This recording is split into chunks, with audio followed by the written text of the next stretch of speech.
everyone. Today's we are going to start about types of partner. Okay. Yesterday I was explain the limitation partnership की. अब हम पढ़ेंगे types of partner. Okay. तो उसमें first है क्या है active partner. According to partnership act the person who becomes a partner and takes keen part in the management is called an active partner. Such partners get his agreed share in profit loss for the active of the firm is called he is called an agent of other partners. Okay. तो यहाँ पे active partner का मतलब क्या होता है कि जो भी पार्टनर होता है पहले एक्टिव એટલે कैसा पार्टनर होता है जो पार्टनर बिजनेस सभी काम में अपना हिस्सा देता हो, मतलब कि कैपिटल लानी हो वो भी अपना हिस्सा लेके आएगा. कोई मतलब ओपिनियन भी वो बता सकता है, वो मैनेजमेंट करना है तो वो भी साथ में मिलके काम करेगा. प्रॉफिट एंड लॉस में भी उसका हिस्सा होगा. अगर प्रॉफिट होगा तो भी वो अपना हिस्सा लेगा, लॉस होगा तो भी वो अपना हिस्सा देगा, है ना. तो वो बिजनेस के सारे कामकाज में वो अपना हिस्सा देता हो, उसका मतलब ऐसे पार्टनर को बोलते हैं एक्टिव पार्टनर. इसी वजह से हम हर एक पार्टनर्स एक दूसरे के एजेंट होते हैं, क्योंकि सब पार्टनर मिलके काम करते हैं ना, तो उसको मतलब हर एक में एक दूसरे को मदद करते हैं, पार्टनर मिलकर काम करते हैं. तो अगर एक दिन कोई पार्टनर बीमार होगा तो दूसरे पार्टनर उसको हेल्प करते हैं, मतलब आज तुम्हारा काम मैं कर दूंगा, मतलब एक दूसरे को हेल्प करते हैं, मदद करते, एक दूसरे का काम करते, मतलब तो वो एक दूसरे के एजेंट कहलाते हैं. इन शॉर्ट ऐसा पार्टनर है मतलब बिजनेस के सारा काम संभालता है, उसको क्या बोलते हैं एक्टिव पार्टनर. ओके. उसके बाद आता है दूसरा आता है sleeping dormant partner. Okay. Active partner का ऑपोजिट बोलते हैं उसको. The person who becomes a partner by the partnership deed and bears loss or profits but he does not take active part in management of the firm, then he is called dormant or sleeping partner. Through he is an active partner but like other partners he is liability in the form of unlimited. Okay. तो यहाँ पे क्या बताया गया है, sleeping partner और dormant उल्टा है. स्लीपिंग मतलब में क्या होता है, स्लीपिंग पार्टनर का मतलब ये होता है कि कोई ऐसा पार्टनर होता है, हर एक की डेफिनेशन मीनिंग ध्यान से सुना आप. हाँ, हर पार्टनर्स के मीनिंग अलग अलग होते हैं ना. स्लीपिंग गेम डोरमेट का मतलब ये होता है कि जब भी पार्टनरशिप की एग्रीमेंट बनाई जाती है, जब बिजनेस शुरू करते हैं तो पहले एग्रीमेंट बनाते हैं ना, तो जब पार्टनरशिप की एग्रीमेंट बनाई जाती है, एग्रीमेंट बनाते के समय में ऐसा लिखा जाता है कि एक पार्टनर ऐसा है प्रॉफिट एंड लॉस में अपना हिस्सा देगा, लेकिन बिजनेस में मैनेजमेंट में कोई कामकाज में अपना कोई हिस्सा देगा नहीं. ऐसा पार्टनर होता है डॉर्मेट पार्टनर अथवा स्लीपिंग पार्टनर. इनएक्टिव पार्टनर भी कहलाता है. उसको एक्टिव का अपोजिट बोला होता है. मतलब कोई ऐसा हो कि ऐसा कोई 5 लोग बिजनेस शुरू किया, पर 5 में से एक पार्टनर अपने ऐसा काम किया कि देखो मैं अपने पैसे लगाऊंगा पर मैं उसमें कुछ ध्यान नहीं दे दूंगा, पर कामकाज में मैं नहीं करने वाला, कामकाज तुम करो, जो भी प्रॉफिट में थोड़ा सा हिस्सा मुझे दे दो, है ना. एंड लॉसेस भी होता है तो वो भी दे देगा वो, और प्रॉफिट भी थोड़ा हिस्सा मुझे दे दो, मैं खाली पैसे लगाऊंगा तुम मुझे काम दो, प्रॉफिट में लगा थोड़ा हिस्सा मेरा भी होगा, है. प्रॉफिट एंड लॉस में पैसे देने लेने में उसको अपना काम करेगा, पर बिजनेस के जो दूसरे काम संभालने होते हैं उसमें वो काम करेगा नहीं. अकाउंटिंग करना वो सब कुछ वो इन्वॉल्व होगा नहीं. तो उससे बोलते हैं स्लीपिंग या डॉर्मेट पार्टनर. इसीलिए मतलब उसकी लायबिलिटी भी अनलिमिटेड होती है, ऐसा नहीं है कि उसकी लायबिलिटी अनलिमिट नहीं होती है. तो अब तीसरा है नॉमिनल पार्टनर. क्या है नॉमिनल पार्टनर. ओके. तो अब हम पढ़ेंगे nominal partner. For quick growth of new establish from firm and to stay alive in through competition if a well-known persons allow his name to be used by the firm, that person is called a nominal partner. Nominal partner does not bring capital in the firm, he only allows his name to be used for the firm. So see goodwill of the firm increase but his liability like other partner remain unlimited. Okay, तो यहाँ पे nominal partner का मतलब क्या होता है? Nominal partner मतलब उसका नाम अंदर इन्वॉल्व होता है। मतलब ये एक तरह का, जब भी कोई बिजनेस जल्दी ग्रोथ करनी हो बिजनेस में, उस बिजनेस में उसका वो कोई फेमस पर्सन का नाम जुड़ा हुआ हो, ध्यान देना है। तो मतलब जो कोई फेमस पर्सन का नाम अंदर जुड़ा हुआ होता है तो उसी के हिसाब से बिजनेस की ग्रोथ मतलब ग्रोथ बहुत जल्दी बढ़ जाती है। और तो वो ग्रोथ बढ़ने में मतलब बिजनेस में फ़ायदा होता है। तो जब ऐसा नाम से जुड़ा हुआ हो, उस जो पार्टनर नाम की वजह से जुड़ा, उसको बोलते हैं उसको नॉमिनल पार्टनर, है ना वो पार्टनर पैसे दे रहा है, ना कोई प्रॉफिट एंड लॉस ले रहा है, लेकिन फिर भी उस नाम से जुड़ा हुआ होता है, तो ऐसे पार्टनर को नॉमिनल पार्टनर के नाम से कहलाता है। ओके, फॉर एक एग्जांपल, कोई फेमस बिजनेस में कोई फेमस होता है, जो टीवी का कोई फेमस एक्टर हो, या ऐसा पॉसिबल नहीं, मतलब फेमस एक्टर या कोई नेता, मतलब कोई भी उसका नाम इतना फेमस होता है, तो उसके नाम से वो पांच दोस्तों ने मिलकर काम किया और उसको वो पहचानता हो कि भाई मतलब ये कोई भी एक्टर मेरे साथ काम कर रहा है, वो हमारे बिजनेस के साथ जुड़ा हुआ है। ना कोई वो पैसा देगा, ना कोई प्रॉफिट लॉस होगा, तो ना मैं उसको कोई पैसे दूंगा, है ना। तो भी कोई चीज़ का उसकी परमिशन, मतलब विदाउट परमिशन नहीं, उसकी परमिशन के साथ मैंने उसका नाम अंदर इंक्लूड किया है ना। मतलब उसका नाम यूज़ हो रहा है, उसका बोल दे मैं ये बिजनेस में साथ जुड़ा हुआ, वो बोल देगा, तो बस उसकी परमिशन से ही आप ये काम कर रहे हो। तो ये सारी चीज़ें यहाँ पे आती है, मतलब वो बिजनेस का गुडविल बढ़ती है, उसकी इंक्रीज होता है, तो उसकी लायबिलिटी लाइक अदर पार्टनर्स के रिमेन अनलिमिटेड, उसकी भी अनलिमिटेड लायबिलिटी होती है। अगर कुछ भी होता है तो मतलब कोई देखता तो नहीं है कि ये अंदर इन्वॉल्व है कि नहीं हो, मतलब कोई दूसरा तो देखता नहीं, पर उसकी लायबिलिटी अनलिमिटेड भी होती है। कोई भी प्रॉब्लम होता है, कुछ में कोई केस होता है या कोई लीगली प्रोसीजर होती है, तो ये नाम जुड़ा हुआ है तो भी वो अंदर इन्वॉल्व हो जाता है, उसके ऊपर भी मतलब उंगली उठती है और उसके ऊपर भी केस आता है, मतलब उसको नॉमिनल पार्टनर कहते हैं, पर उसकी भी लायबिलिटी, पार्टनर की भी लायबिलिटी अनलिमिटेड भी होती है। ओके, फिर फोर्थ है partner in profit only. If a person is made a partner in the firm to take advantages of him special skill, knowledge and experience, then such person is called partner in profit only. Partner in profit only may or may not bring in capital, but he is entitled for profit. He has not be share to loss of firm, है ना। तो यहाँ पे partner जो होता है किससे जोड़ा हुआ होता है? खाली प्रॉफिट के साथ जोड़ा होता है।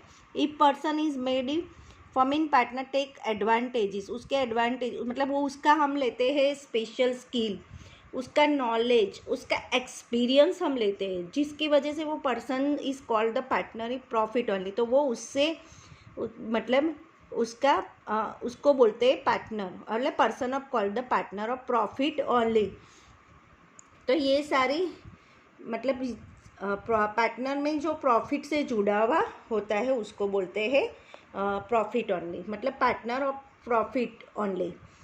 तो यहाँ पे जो भी होता है partner in partners only and और में नॉट ब्रिंग अ कैपिटल, वो कैपिटल लाता नहीं है। ओके, यहाँ पे कोई पार्टनर जो होता है बिजनेस के साथ ऐसा जुड़ा होता है कि जब भी प्रॉफिट होगा तो ही अपना बिजनेस में से अपना लेगा, लॉस होगा तो वो अपना कुछ भी देगा, पार्ट देने वाला नहीं होता है ना।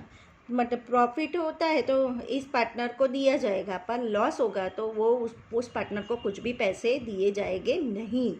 ऐसे पार्टनर को बोलते हैं partner in profit only. Okay, profit के लिए ही वो बिजनेस के साथ जुड़ा हुआ होता है। ओके, ऐसे पहले एग्रीमेंट में वो सारा डिटेल्स मेंशन की होती है, उसके साथ वो रेडी होता है, वो एग्रीमेंट में भी उसका लिखा होता है कि उसको कितने परसेंटेज उसको प्रॉफिट मिलेगा, वो सारी चीज़ें उसको डिटेल सारी लिखी होती है। मतलब ऐसा पार्टनर्स का मतलब ये ऐसा पार्टनर होता है उसके पास उसका नॉलेज का यूज़ बिजनेस में होता है, बिजनेस को मिलेगा, इसीलिए उसका यूज़ किया जाता है, उसका एक्सपीरियंस, उसकी स्किल, उसका नॉलेज, वो उसका फ़ायदा बिजनेस को मिलता है, इसीलिए उसको इन्वॉल्व किया जाता है बिजनेस में। कोई बात नहीं, आप मेरे बिजनेस में जुड़ो, आपका एक्सपीरियंस, आपका नॉलेज हमको दो, अगर जो भी बिजनेस में फ़ायदा होगा तो हम आपको आपका हिस्सा दे देंगे, है ना। तो वो लॉस हो तो हम आपसे कुछ भी पैसे लेंगे नहीं, है ना। तो ये सारी चीज़ें पार्टनर्स इन प्रॉफिट ओनली में आती है। फिर 5th में आता है पार्टनर बाय एन एस्टोपल और होल्डिंग आउट।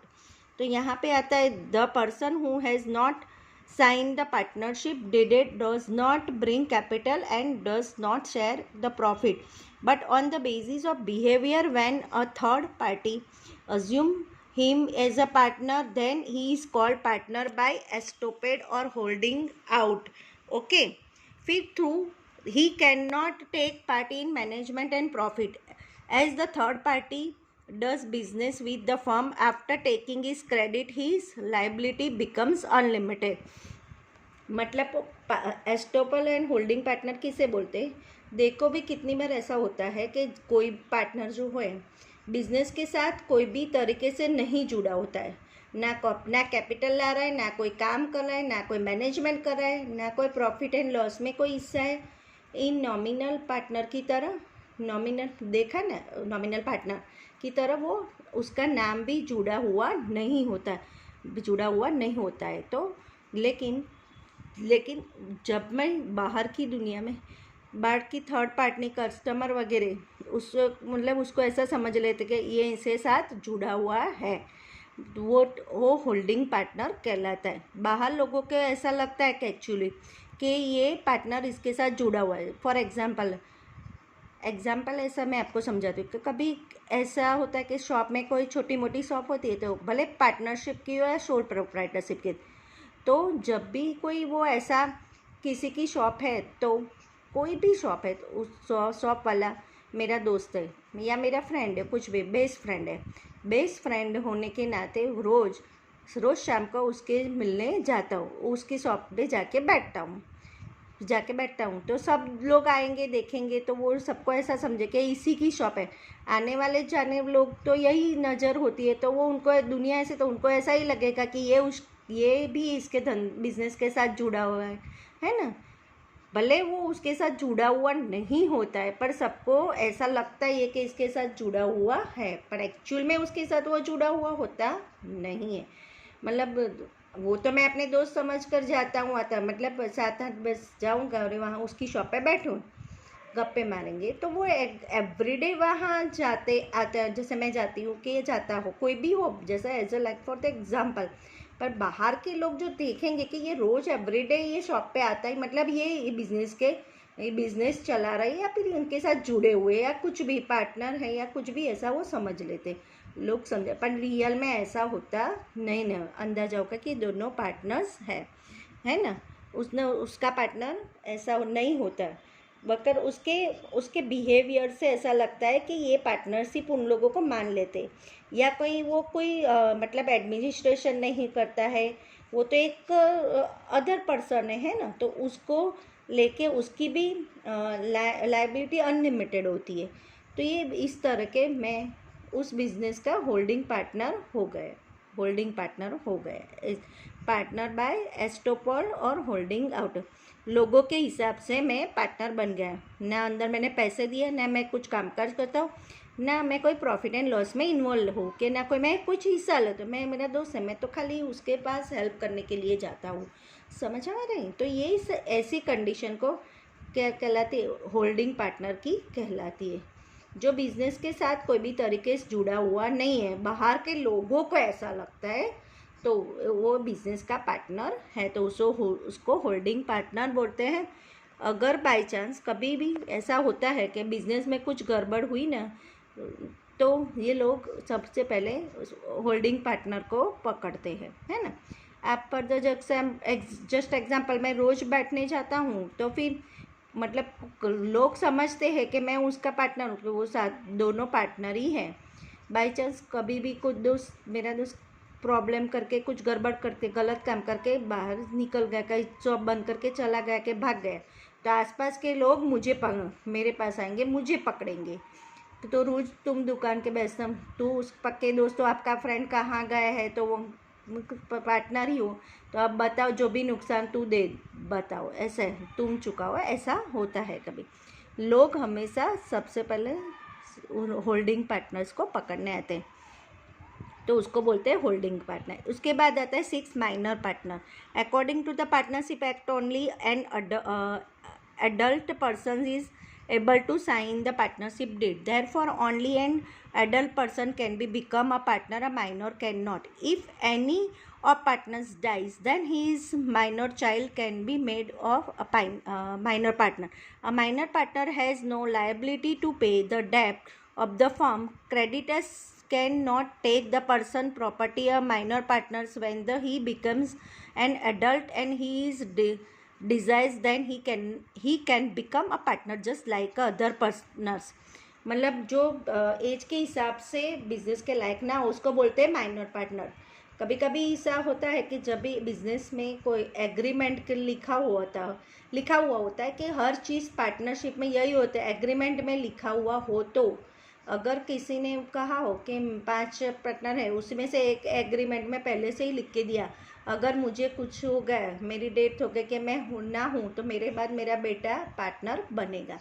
ऐसा नहीं होता है। अगर एग्रीमेंट में पहले से मेंशन किया होता है तो एग्रीमेंट के हिसाब से सब पार्टनर से मंजूरी दी है, तो मेरी डेथ हो गई तो वो सारे नया पार्टनर बनेगा। तो ये सारे पार्टनर में एक पार्टनर की डेथ हो गई और उसका बेटे को पार्टनर बनाया जाएगा। लेकिन अगर अभी उसी की बेटे की इमेज कम है, 13 या 14 ईयर्स का है, तो वो बिजनेस के लिए लायक नहीं था। मतलब बिजनेस तो आफ्टर 20 ईयर्स के बाद शुरू होता है, तो वो 18-20 साल के बाद जब मेजर हो तभी वो बिजनेस में ऐड होता है। तो उस पार्टनर को कहा जाता है माइनर पार्टनर को। मतलब पार्टनरशिप का हिस्सा माना जाएगा, पर वो ना कुछ काम करेगा, ना उसको कुछ प्रॉफिट एंड लॉस दिया जाएगा, कुछ भी नहीं मिलेगा। तो वो पार्टनर को बड़ा हो जाएगा जब भी, मतलब लायक हो जाएगा 20 साल के ऊपर, मतलब बिजनेस संभालने के लायक हो जाता है, फिर पार्टनरशिप के साथ जोड़ देते हैं और फिर उसको सारी चीज़ें, मतलब बाद में उसको प्रॉफिट या लॉस के साथ वो इंक्लूड हो जाता है। अभी वो एज में छोटा है, माइनर है, चाइल्ड है, तो वो उसको माइनर पार्टनर्स हैं। यहाँ पे टाइप्स ऑफ पार्टनर आपको समझ में आ गए। अब पढ़ेंगे टाइप्स ऑफ पार्टनरशिप फॉर्म पढ़ेंगे अब। ओके, तो next video I will explain you types of partnership form. Okay students, thank you.